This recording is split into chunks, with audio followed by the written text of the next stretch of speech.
Oke, baik. Assalamualaikum warahmatullahi wabarakatuh. Perkenalkan, nama saya Ibrahim Ramadan. NIM saya 23040401 230401010323. Pada kesempatan kali ini saya sedang membuat video untuk mata kuliah Estetika Humanisme untuk melengkapi ujian akhir semester, membuat video, dan kali ini saya akan membawakan mengenai anger management. Oke, yang menjadi topik bahasan saya kali ini yaitu yang pertama pengertian emosi, kemudian yang kedua marah sebagai sebuah emosi emosional. Kemudian yang ketiga faktor penyebab marah, keempat pentingnya anger management, yang kelima jenis-jenis rasa marah, keenam peran otak dalam anger management, ketujuh faktor penyebab timbul marah, dan yang terakhir adalah tips anger management. Nanti saya akan coba bawakan mengenai studi kasus yang cukup cukup unik kaitannya dengan anger management ini atau dengan amarah. Oke, saya coba bawa untuk materi yang pertama, yaitu ini saya coba bawakan mengenai latar belakang. Latar belakang mengapa saya membahas ini, yaitu mengapa setiap orang perlu menerapkan anger management. Nah, marah ini merupakan hal yang wajar, tetapi amarah yang tidak terkendali bisa memberikan dampak yang buruk pada hubungan pekerjaan, pertemanan, bahkan kesehatan mental kita sendiri. Dari itu sebenarnya marah bukanlah hal yang harus dihindari, melainkan harus dimanajemen dengan baik supaya ketika kita menghabiskan amarah, kita bisa menyalurkan dengan baik tanpa merugikan orang lain ataupun diri kita sendiri. Kemudian yang kedua yaitu pengertian emosi. Emosi adalah perasaan yang ada dalam diri kita, baik berupa perasaan yang senang atau tidak senang, perasaan baik atau buruk. Dikutip dari KBBI, emosi merupakan keadaan dan reaksi psikologis dan fisiologis seperti kegembiraan, kesedihan, keharuan, atau kecintaan, atau keberanian yang bersifat subjektif. Dapat disimpulkan bahwa emosi merujuk pada suatu perasaan berdasarkan keadaan biologis dan psikologis seseorang dan kecenderungan orang itu untuk bertindak. Kemudian di sini saya akan menjelaskan mengenai amarah, pengertian dari marah. Amarah atau rasa marah merupakan hal yang normal dan wajar dirasakan setiap orang. Secara umum, emosi dalam bentuk marah muncul di saat seseorang diperlakukan tidak adil atau berada dalam kondisi stres, kecewa, dan khawatir. Marah seringkali menjadi sebuah senjata bagi semua makhluk untuk mempertahankan hidupnya melalui cara atau mekanisme yang paling alami, yaitu menyerang makhluk lain yang menjadi pengganggu atau pengancam, atau yang mungkin predatornya. Kemudian penyebab marah pada manusia itu lebih beragam lagi. Hal ini dikarenakan manusia yang menjadi faktornya itu tidak hanya fisik saja untuk manusia itu. Ada faktor lain seperti harga diri yang direndahkan, harapan yang pupus, sebuah cita-cita yang gagal tercapai, atau adanya perasaan permusuhan antar individu, antar manusia yang terus-menerus berjalan adanya penyelesaian dari permusuhan tersebut. Kemudian di sini saya akan coba jelaskan mengenai penyebab marah. Ada beberapa faktor yang umumnya membuat seseorang menjadi pemarah, mulai dari latar belakang keluarga, sifat otoritatif, sedang mengalami sindrom pramenstruasi atau yang mungkin kita lebih kenal dengan PMS, kemudian pengaruh obat tidur, menderita hipertiroidisme, ini merupakan sebuah penyakit, juga rasa lapar. Kita bahas yang pertama itu latar belakang keluarga. Biasanya orang pemarah hidup di keluarga yang cenderung kacau dan tidak terjalinnya komunikasi dengan baik. Bahkan sifat mudah tersinggung dan marah sebenarnya juga bisa diturunkan dari gen. Hal ini menyebabkan jika ada orang tua yang memiliki sifat pemarah, hal ini sangat amat memungkinkan sifat pemarah itu diturunkan kepada anaknya. Kemudian marah ini juga bisa bikin bisa membuat seseorang menjadi lebih galak.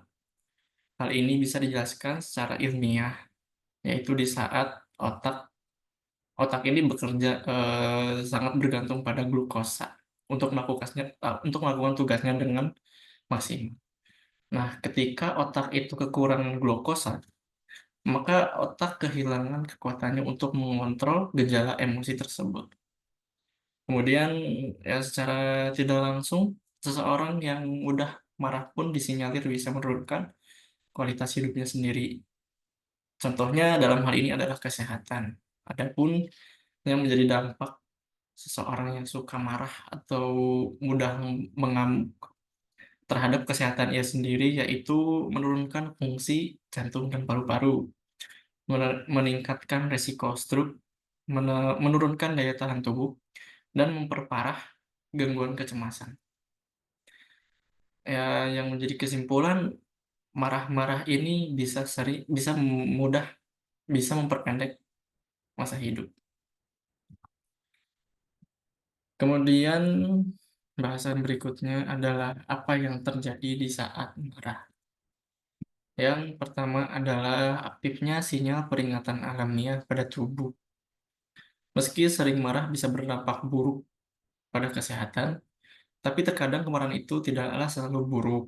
Nah, rasa marah sebenarnya cuma berperan sebagai sinyal peringatan dari tubuh bahwa ada sesuatu yang tidak beres sedang menimpa kita. Dikutip dari Dr. Barbara Cox, kemarahan memang bertanggung jawab untuk memberitahukan bahwa ada sesuatu yang telah melanggar batasan kita dan menandakan kita sedang terancam. Dr. Barbara Cox ini merupakan seorang konsultan dan pelatih manajemen asal Amerika Serikat. Kepada Bastel.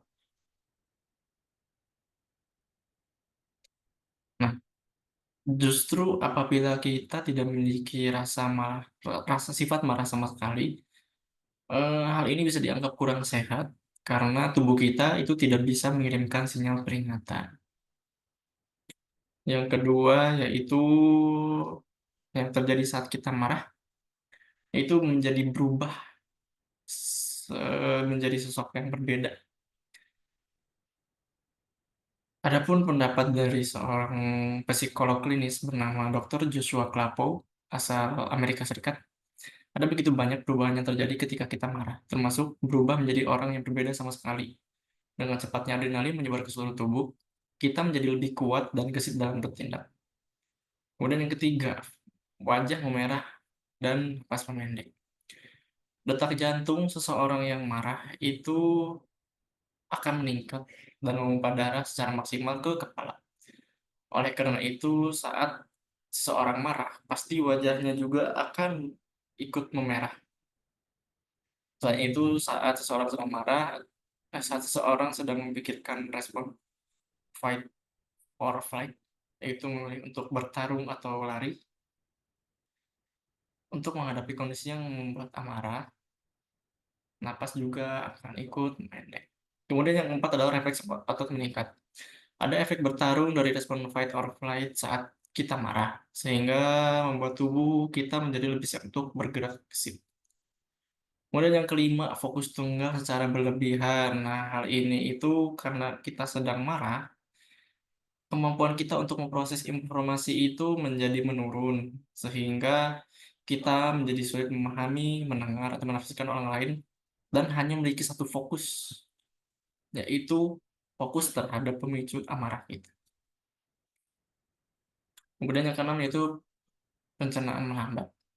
Nah, di saat kondisi kita sedang marah, tubuh tubuh kita itu akan memutuskan bahwasanya saat ini bukan suatu kondisi yang ideal untuk melakukan proses pencernaan atau proses mencerna makanan, sehingga saat kita marah itu memberikan dampak berupa memperlambat kerja sistem pencernaan. Kemudian yang ketujuh, ini dampak yang sebenarnya cukup cukup cukup cukup parah ya, karena marah ternyata membuat kita menjadi pikun mendadak. Hal ini dikutip oleh seorang konselor yang bernama Rebecca Frank MA dari Courage to Connect Counseling, Amerika Serikat.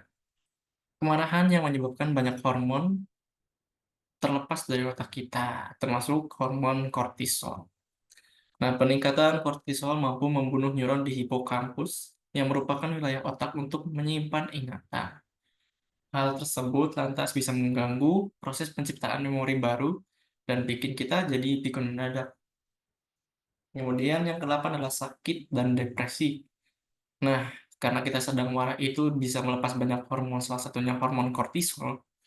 Nah, pelepasan hormon kortisol ini, hormon kortisol yang terlalu banyak ini akan menaklukkan hormon serotonin atau hormon bahagia. Jadi hormon bahagianya itu kalah sama hormon kortisol yang bikin kita jadi pikun tadi, sehingga bikin kita lebih agresif secara negatif dan berujung pada depresi. Nah, ketika kita udah depresi seperti ini, sistem daya tahan tubuh pun akan menurun dan menyebabkan kita menjadi lebih mudah sakit. Kemudian yang ke-9 adalah berkeringat dan bergetar.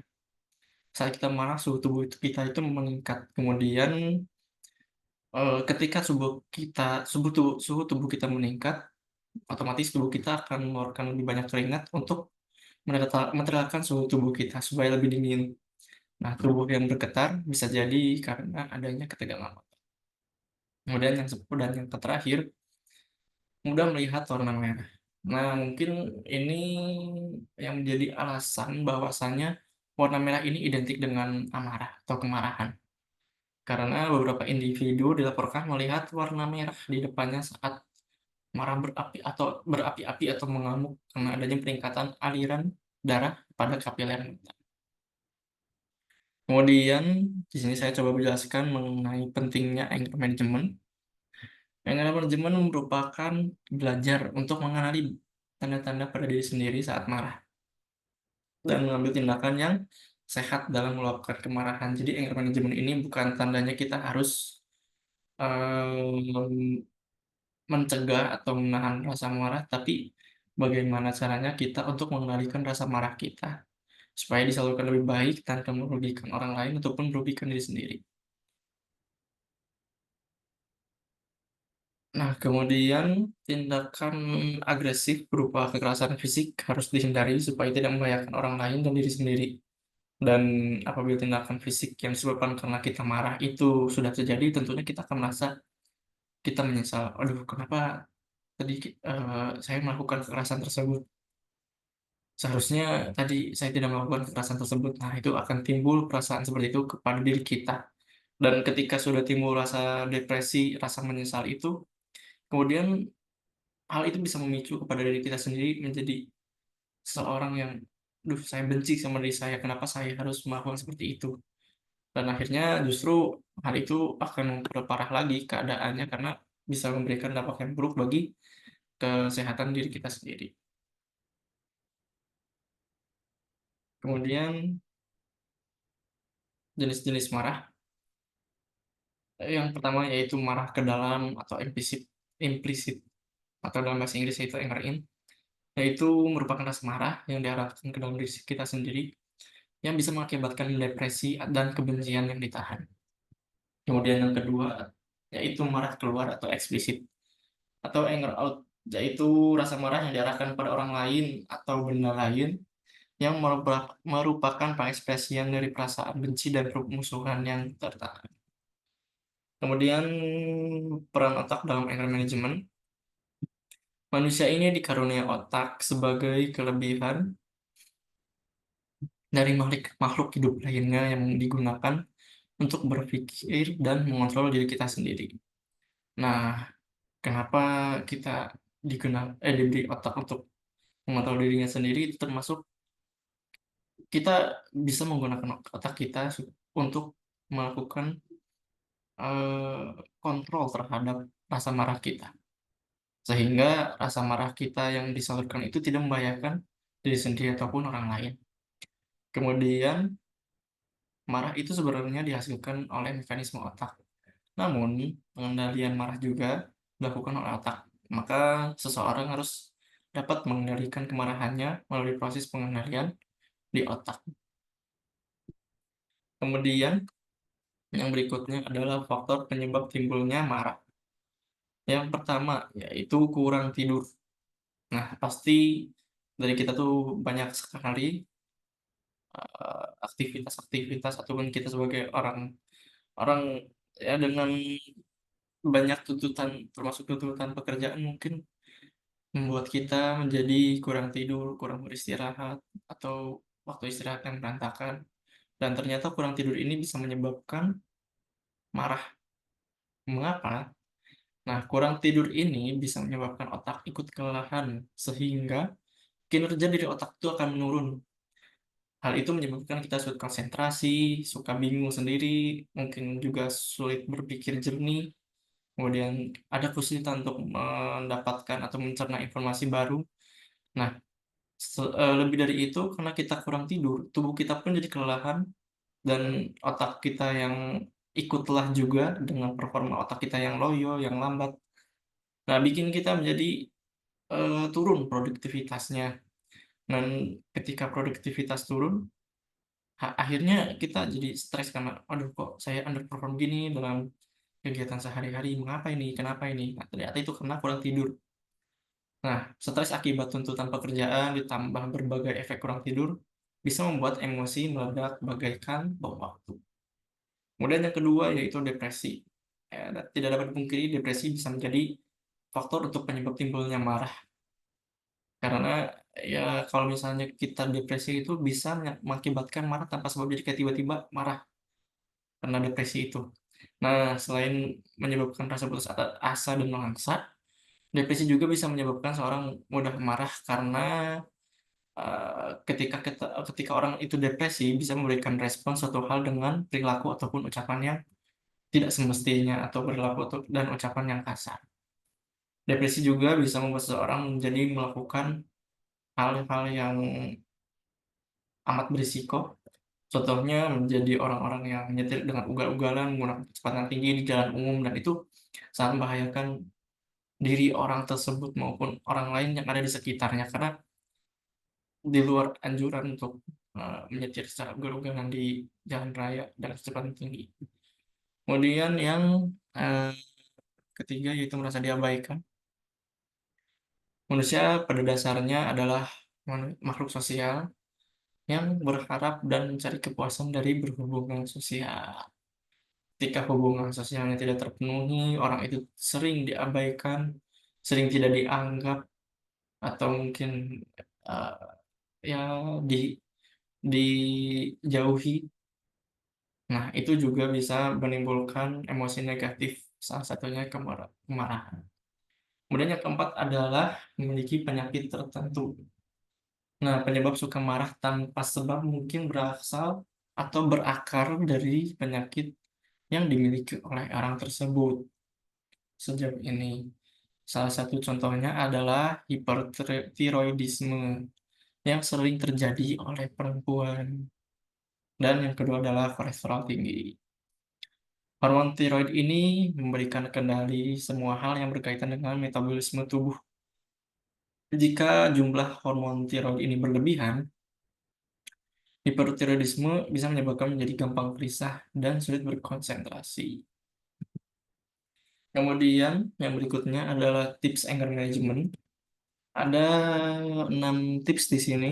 Yang pertama yaitu mundur sementara dari sumber amarah.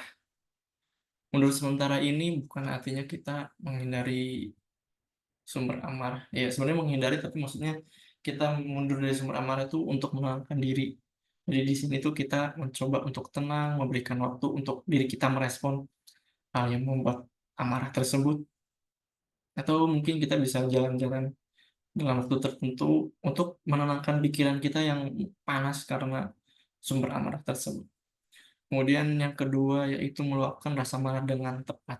Nah, dalam hal ini bukan meluapkan rasa marah dengan emosi kemudian sampai merugikan orang lain seperti yang tadi di bagian yang depresi, nyetir dengan ugal-ugalan, bukan dengan cara seperti itu.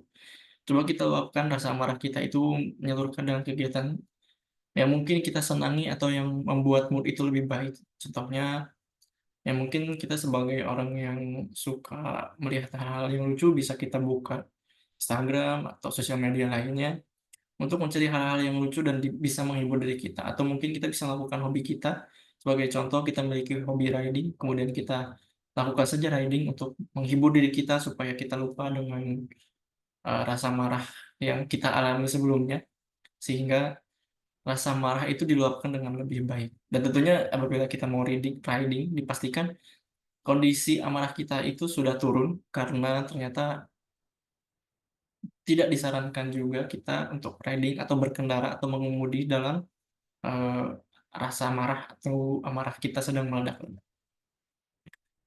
Kemudian yang ketiga yaitu setelah kita merasa tenang, komunikasikan dengan kepala dingin. Nah, ketika kita sudah merasa tenang, kita udah merasa lega, kita bisa menyampaikan apa yang menjadi pemicu kita marah. Dan tentunya jangan sampai menyampaikan penyebab kita marah itu menyalahkan orang lain atau, pihak lain atau siapapun itu, tetap menjadikan bahan bahan evaluasi kenapa kita mudah terpancing emosinya. Kemudian ketika kita menyampaikan pun, kita harus menjaga intonasi kita untuk tetap netral, jangan kembali terpancing emosinya. Kemudian yang keempat, yaitu melakukan dengan metode time out.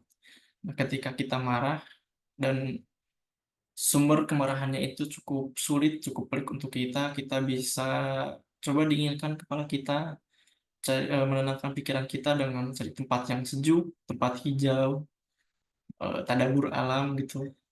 Nah, di situ kita bisa ambil teknik pernapasan dalam supaya diri kita lebih rileks, lebih tenang untuk menghadapi marah ini. Kemudian yang kelima yaitu melakukan kegiatan lain untuk mengalihkan rasa marah. Nah, ketika sumber amarah itu bukan dari orang lain atau pihak lain, kita coba bisa mengalihkan amarah kita ini, contohnya dengan kegiatan-kegiatan lain, semisal mungkin bermain game, ataupun kegiatan lain untuk seperti berolahraga, bersepeda, dan lain sebagainya yang mungkin kita sukai supaya lebih, marah kita tuh lebih termanajemen dengan baik. Karena rasa marah kita itu, tidak tidak memberikan efek buruk bagi orang lain. Kemudian yang terakhir, dan tentunya ini yang paling efektif, yaitu melakukan konsultasi dengan psikolog. Nah, ketika kita punya rasa amarah yang mungkin sulit dikendalikan atau memiliki anger manajemen yang buruk, bisa kita konsultasikan kepada pihak-pihak profesional seperti ahli kejiwaan, sehingga bisa mencegah kerusakan yang lebih jauh karena dilihat seperti yang tadi saya sampaikan, dampak marah itu sangat buruk. Kemudian, eee, kemudian jika kita misalnya tidak mengatasi rasa marah yang menyelimuti diri, kondisi tersebut juga bisa memicu kita pada kecemasan dan depresi. Yang berikutnya, saya akan coba jelaskan atau saya coba sampaikan mengenai studi kasus, yang disampaikan oleh seorang psikolog kondang, bernama Annelisa Widianingrum. Jadi memang namanya itu Annelisa Widianingrum. Beliau menyampaikan di channel YouTube Fitra Eri dalam kurun beberapa tahun yang lalu, karena video ini sudah cukup lama, dan ini menjadi topik yang menarik bagi saya karena beliau ini menyampaikan bahwasanya cara kita berkendara atau mengemudi merupakan cerminan diri kita sendiri. Mengapa begitu? Beliau tuh menegaskan atau menjelaskan kembali bahwasanya orang yang ketika berkendara, dia itu cenderung, sering menggunakan klakson. Itu bisa disimpulkan orang itu merupakan pribadi yang mudah cemburu dan mudah marah atau emosional. Nah, mengapa? Hal itu karena hal itu mencerminkan bahwa emosinya itu mudah terpancing. Sebagai contoh aja semisal ketika ada orang lain yang sesama berkendara menggunakan mobil, kemudian orang lain itu memotong jalurnya, dia itu, akan mudah terpancing emosinya, kemudian bereaksi dengan hal-hal yang buruk, kemudian mungkin bisa jadi dia tuh menyusul kendaraan yang memotongnya tadi, kemudian atau melakukan hal-hal yang lain yang berbahaya. Nah itu sangat memberikan dampak yang buruk bagi lingkungan sekitarnya, membahayakan dirinya sendiri dan juga orang lain. Nah, kemudian hal ini juga ditegaskan kembali oleh beliau Mengapa, cara berkendara itu menjadi cerminan diri kita? Karena, ketika orang itu membawa kendaraan saja caranya sudah seperti itu, sudah seemosional itu kan merupakan hal lingkup hal yang kecil. Jadi hanya satu lingkup berkendara saja, dia memberikan reaksi yang cukup emosional, punya amarah yang mudah tersulut. Nah, bagaimana dengan kehidupan dia sehari-harinya? Karena dari hal yang kecil saja dia sudah emosional, apalagi dengan hal-hal yang lebih besar, yang lebih parah contohnya ya bukan lebih parah, hal-hal yang lebih besar contohnya dalam kehidupan sehari-hari. Karena tentunya dalam kehidupan sehari-hari itu mencakup banyak kegiatan, mencakup banyak aktivitas, dan bagaimana cara kita menghadapi, hal tersebut, ya tercermin dari cara berkendara, tadi itu. Kemudian berikutnya yaitu ada daftar pustaka. Untuk daftar pustaka yang dari sumber informasi saya kali ini dari website, dua-duanya dari website yaitu ada 3, kebetulan 2 dari website yaitu Atau Dokter dan Klik Dokter. Kemudian, sumber materi lainnya yaitu dari materi anger management temuan ke-7. Kemudian untuk yang tadi, studi kasus yang tadi saya sampaikan itu ada di YouTube Fitra Eri, bisa dicari saja sih dalam videonya. Oke, mungkin cukup sekian pembahasan saya mengenai anger management. Mohon maaf apabila ada kesalahan atau pemilihan kata yang kurang maksimal dan pengambilan video yang ala kadarnya, kemudian penyampaian informasi yang mungkin masih kurang tepat, ataupun ada sanggahan, ataupun ada tambahan saran, kritik, dan lain sebagainya, bisa disampaikan saja. Terima kasih. Wassalamualaikum warahmatullahi wabarakatuh.